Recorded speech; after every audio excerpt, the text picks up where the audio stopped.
Thank you very much. Thank you for this introduction and for deciding to have this topic of social media and sustainability on this conference. First, a few words about myself. So, as you know, I'm a linguist and I'm addressing sustainability in terms from the point of view of linguistics and communication. And because I do believe that they matter very much, as I have been highlighting these issues during the 2 days of the conference work. I started working with not only with sustainability, but let's say with ecolinguistics and with ecological issues starting from 2015, when I was awarded the Erasmus Mundus grant and I worked at Graz University research grant, yes, in Austria, and with Professor Alvin Phil, who is one of the fathers of ecolinguistics in Europe. And since that time, I got interested and continue my research in this field. But from ecolinguistics generally, at those times, I focused on ecolinguistics, environmental communication, and media.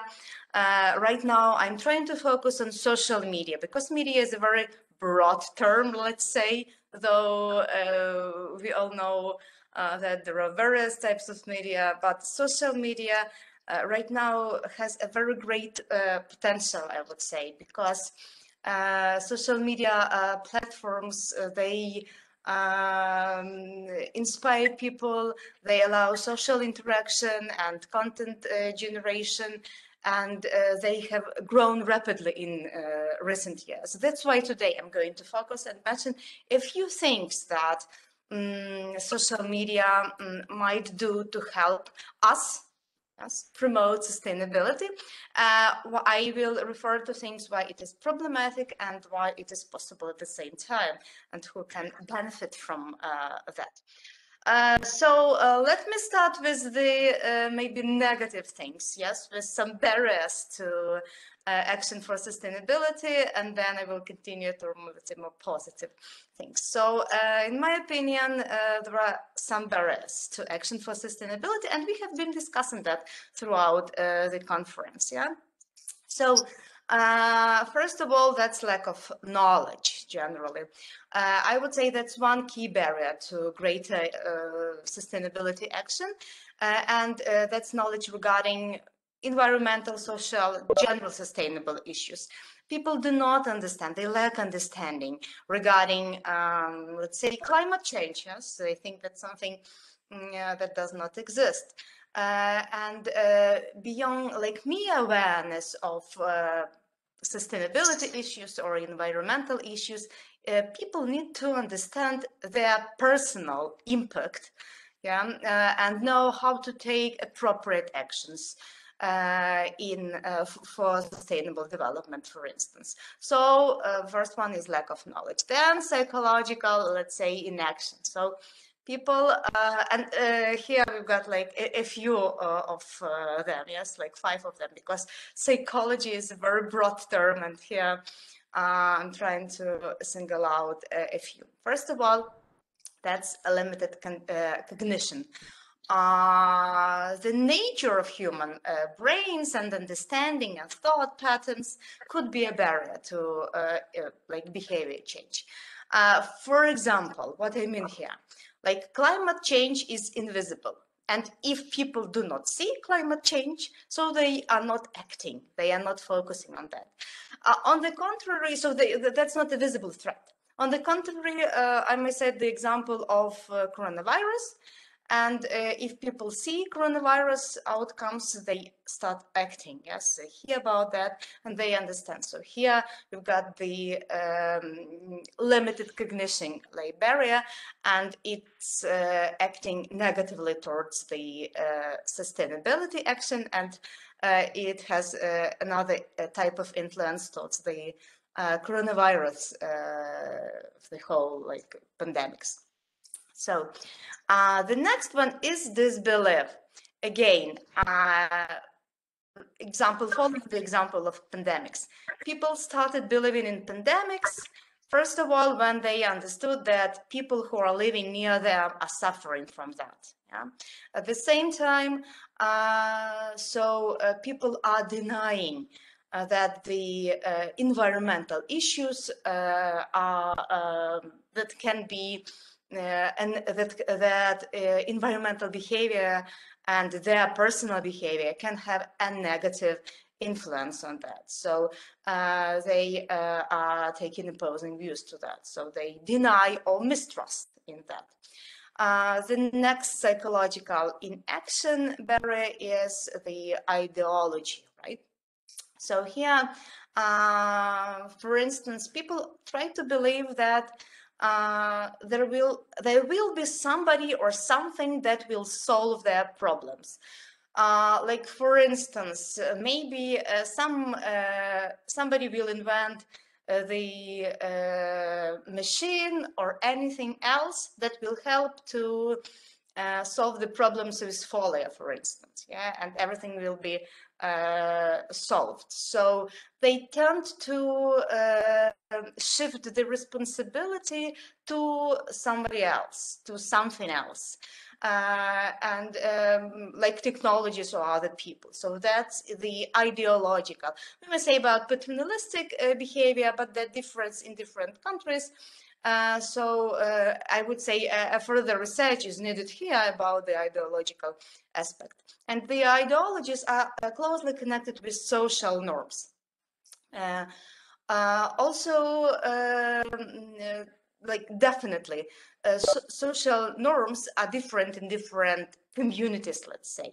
But nevertheless, they have to be taken into consideration when we are talking about the behavior in a group. In Ukraine, like a very recent example, like I heard over like a few past days on the media about the so Easter is coming in Ukraine, and people are talking they are going to the graves and they are bringing artificial flowers to the graves of their relatives. That's the social norm in Ukraine, unfortunately, not unlike European countries. So if you don't bring that like artificial flower, people might think, others might think that you didn't want to pay the respect to your relatives. So to break those social norms, breaking those social norms is very difficult and challenging for Ukrainians who want to do that. So, but I'm sure that they will succeed in that. But that's just the example, one of the examples of social norms that harms the environment, because definitely all people know that plastic harms the environment, and people should try to limit the usage of plastic. But unfortunately, with the example I said, that's not the case. The next one is limited behavior. What I mean here, that even when individuals perform conservation behaviors, they often like limit their behaviors in some way. So they tend to choose the behavior that is, let's say, easier, that's low cost behavior over like high cost behavior. In terms of time, finances, conveniences, we may talk about like redundancy here at the same time, because if people, they are always trying to look for like easier ways. Yes? So this is meant by limited behaviors, and that's actually a barrier, yeah, for sustainability, because that may harm. And the last one is structural barrier. That's, let's say, that's a more complex term, and although knowledge and other psychological variables can be barriers to greater sustainability action, these are only influential when the desired behavior is relatively unconstrained by external factors. So what I mean here is that is one of the strongest determinants of the behavior is the individual situational context, the social, political, physical environment, and the systems and regulations that come with it. So for the maximum environmental and social sustainability impact, one must also work to change the existing structure. So that would be the hardest thing, because we have to reframe the structure.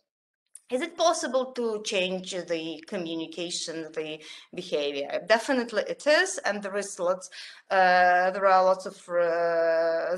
research proving that, and it has some stages, and definitely when we are talking about sustainability, it all starts here, not only being unaware, but also being aware of the problems. So we have to speak about that, and such communication campaigns and even conferences, they help spread the word.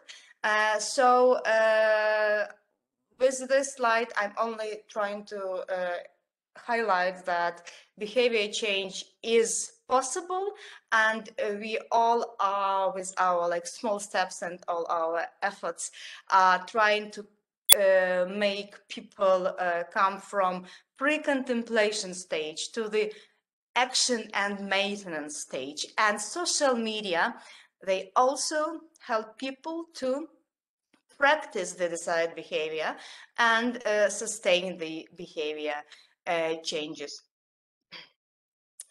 Another thing I want to that is necessary to take into consideration when we are talking about social media and sustainability is the activation model. How is information? We've got lots of information, yes, but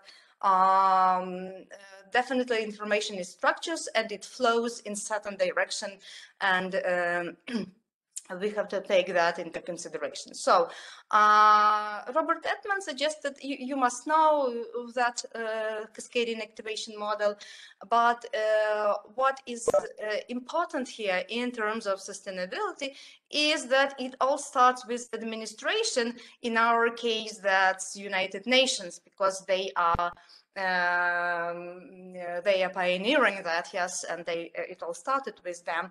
But then it all goes back to public, not only to media, because social media are not necessarily the media that are framing, but they are responding, let's say, and they are responding, and they are more close to public, yes, unlike regular media. So here we are going to, so that is the activation model that Edman suggested, and here we are going to that last public stage, and we understand that the information coming from administrations through all the stages, when it goes to people, that will definitely be reframed, changed, and that will not be exactly the same as the United Nations pointed that in Sustainable Development Goals in all their papers and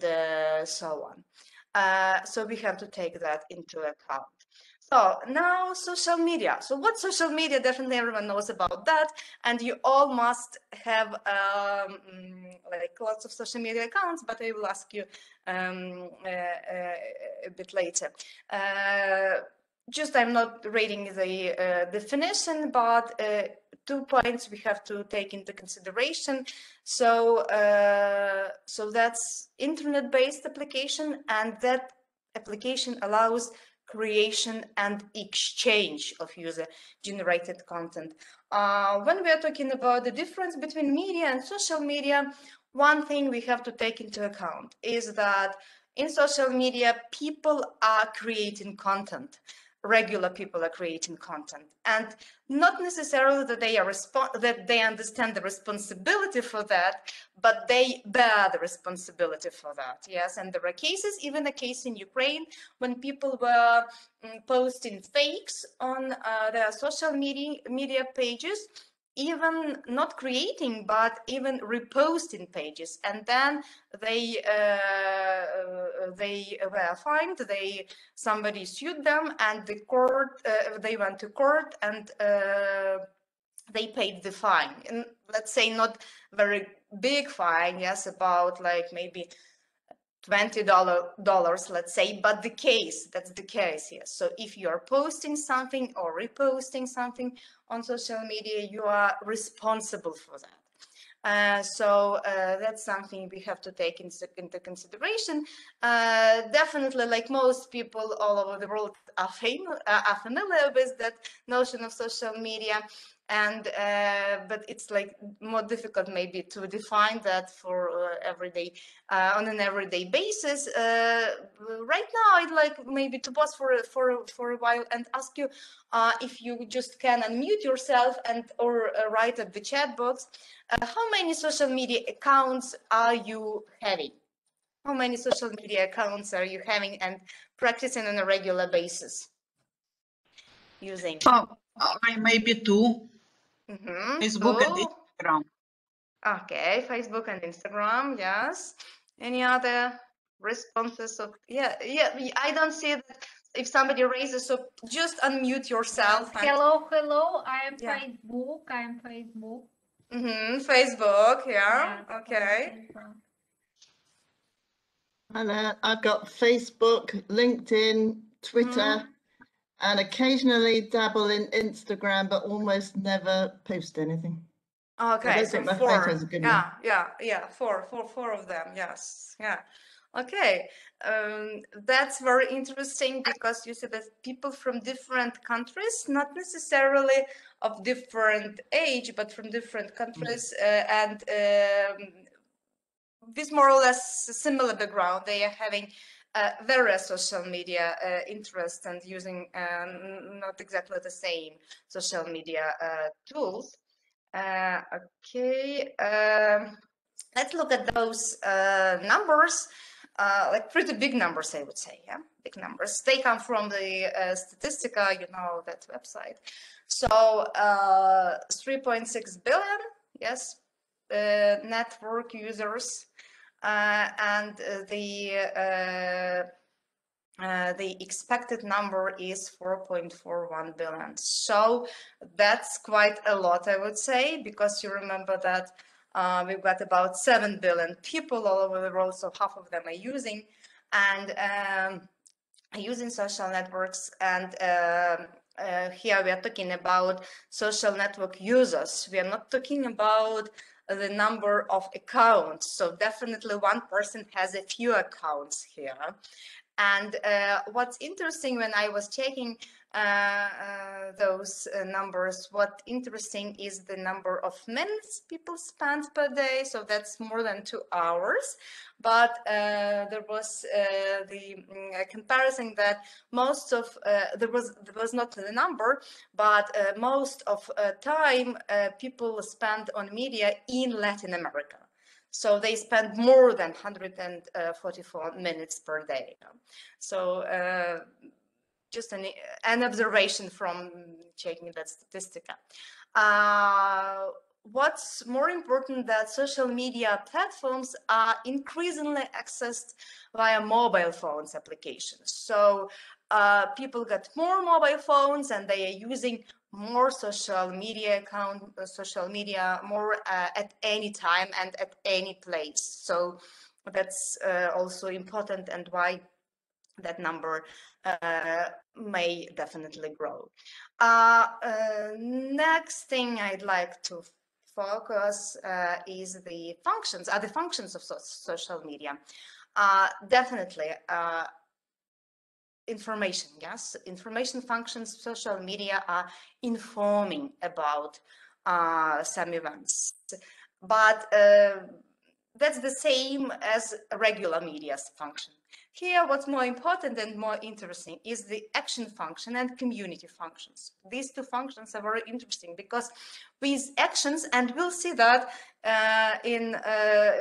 we'll see that later, that with actions, social media, they develop strategies, they inspire behavior changes, yes, and they can, I know, even increase online donations for some causes.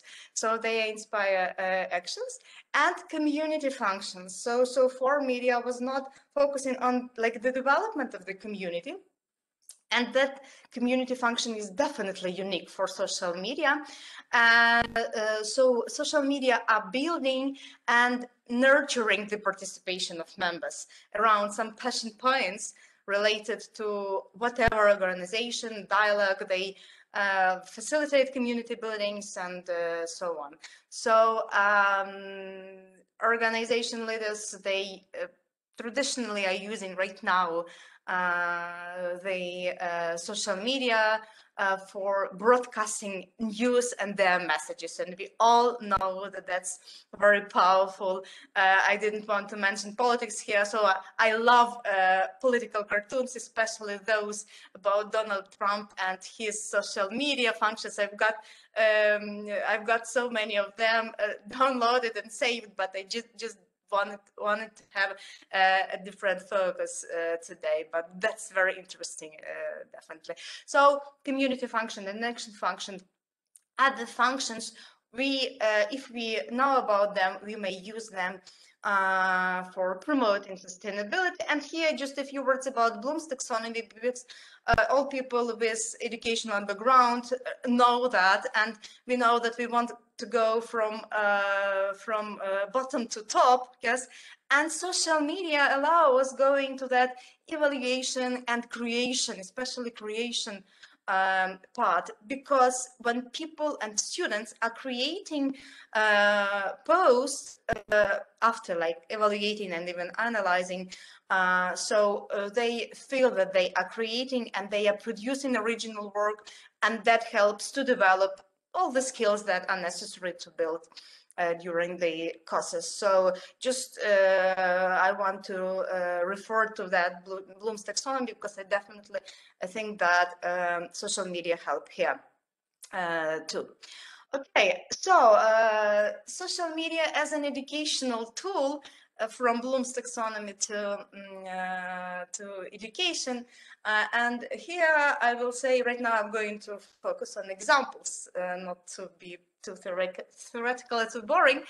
So that's the example. I'm having a course on ecolinguistics with my master students, and for them to understand sustainable development and sustainable development goals, we had the analysis of sustainable development goals in media. So here you've got one of the slides that one of the students made, focusing on goal number 10. So they looked for, they searched Instagram, that was Instagram, and they tried to find how people are trying to frame that sustainable development, how they understand that sustainable development goals about equality. What was funny thing, yes, because that analysis happened in last September. So what was funny thing is a student revealed that sustainable development goal had acquired another meaning in 2020, because when people started talking about equality in terms of pandemics, they started focusing on elder people or disabled people who are not having the access to, they are not having the permission to go out. So that reduced inequality hashtag that in 2020 acquired completely a new meaning, additional meaning, I would say, yes, because previously that didn't have that. And I would say that using social media as educational tool is very engaging for students, because that's multimodal, and when they are looking at pictures and reading the words, again, they are working on boosting their vocabulary too, so that really engaging for them. Okay, let's move on. Another example is about the climate.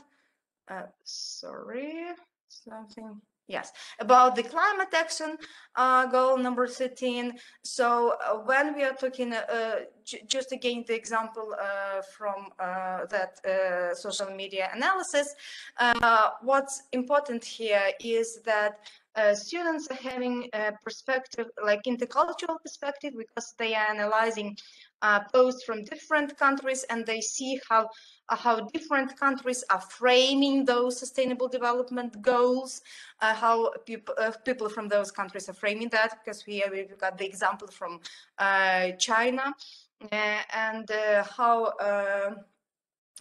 what hashtags are used here, and with hashtags, and another interesting example, one of the students analyzed popular hashtags on Instagram, Twitter, and Tumblr, with climate action, and these are the calculations. So hashtags are very important because hashtags generate other hashtags, and with climate action we may have lots of other hashtags quite as well. So here you see that climate action is the most popular one in comparison to like climate action now, climate action summit, and so on. And it's also important that in terms of let's say social media analysis or linguistic analysis, social media provide a very tangible quantitative results. So it's easy to calculate them, and it's easy for students to understand them. The last example from that social media for education analysis is about the generative power of hashtags. You see here how many hashtags were used with this post. Yes, it's what's the message of that? You can read that differently, but that's definitely about the for people to stop and start thinking about the way they are living. Yes, because here we see contradiction like between just sanitizing and toilet paper, and then cancer and drugs and other things that are poisoning people, and the hashtags are very positive. On the contrary, we've got eat better, feel better, live better, and so on. So we don't have those positive pictures. So here we also are talking about the hashtags that other hashtags are generating, and so sometimes some of them may be quite contradictory, like we see that here. Okay. Let's move on, and the last, let's say, point is the last part of my report here would be about social media and corporate sustainability. Why that matters, first of all, because there is a management review, like that's the global one based in US, and it illustrates, it's a recent one, it illustrates that 70% of companies added sustainability to their management agenda, yes, within previous 6 years. And this had led to so-called, let's say, green marketing strategies, where companies are often using social media to reach larger audiences and to show that they have a unique potential and they can go viral if users are willing just to share those messages. And social media has become a very hotspot, yes, very hotspot for research. Again, these are the sources from, this is the numbers from Global Web Index from 2019. I didn't find like 2020 numbers, but here, if we are talking about the eco-consumers, and we've got the growing number of consumers right now in the world globally, I would say. So 41% of them are looking for information on social networks, and definitely companies know that, yes, and they are using that for their own benefit. Here, just another term, I didn't put that here, but just to the slides, but because it goes primarily with advertising. But I'm sure that you know that greenwashing a strategy that companies are using when they are trying to label things that is eco or green or sustainable right now, that they are not so eco, green or sustainable, but they just put in a label. So that's greenwashing technique that is used quite often. So just a comment just to be aware of that too. So social networks are a hotspot, yes, for people. They are looking for information there, and they are actually finding information there. A case study, let's say, yes, a case of H&M. You must know that company. You must have using its products because it's very close. It's not so expensive. It's good and so on. So in 2016, they launched a campaign with the hashtag World Recycle Week, and lots of people supported them. Just a few screenshots from Twitter this time. And you see that it's not only their companies in other countries, H&M companies in other countries supported them, but people like more famous people here, maybe not so famous people, because we see that not so many likes or reposts, yes, but regular people are posting and using this hashtag because they were influenced by that and by the idea. So actually H&M that utilized that made a very strong push to raise awareness for the brand sustainability programs, and they wanted to show that they are aiming at reducing the environmental footprint of the fast fashion, you know, the term fast fashion industry. Yeah. So what's important here, so you see that moreover some people later use the same hashtag for, they reframed that hashtag. So they use that for papers, they use that for generally like goods, not only like clothing, but other goods. They use that in that year, in the same year. But that hashtag, it like continued living because these are recent screenshots from Twitter, and we see that that hashtag was used even like a month ago in India, in Fashion Revolution India, and they again are talking about upcycling, and they are talking about the fashion industry. And here we see the same hashtag used with just a bit again recycling idea, but with like regular people and not in terms of the same campaign.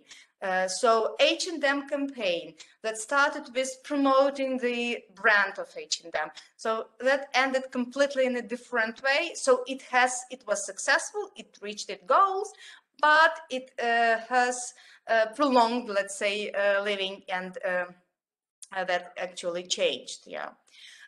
For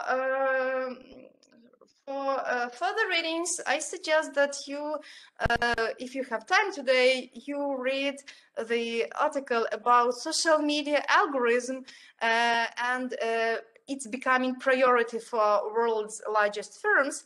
I didn't want to talk about that right now, but I will just give you a hint that we will talk about Coca-Cola and its campaign to be sustainable and how it uses sustainability. Here you got the QR code, you may use that, but at the same time again, Coca-Cola is one of the biggest polluters in the world for the bottles it produces, but nevertheless, it uses sustainability quite often in its reports. Just, I didn't want to make another case study because I thought that would be too much. So with that article, if you take a while to read that, you'll be able to sum up all the things that we have mentioned here.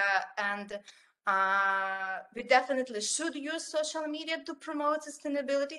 We should be aware of greenwashing techniques, and we should use that for educational purposes as well, because social media have lots of function, especially that action and community function buildings, and hashtags are very powerful. So that's all from me. Thank you for your attention, and I'll be happy to answer the questions, if any.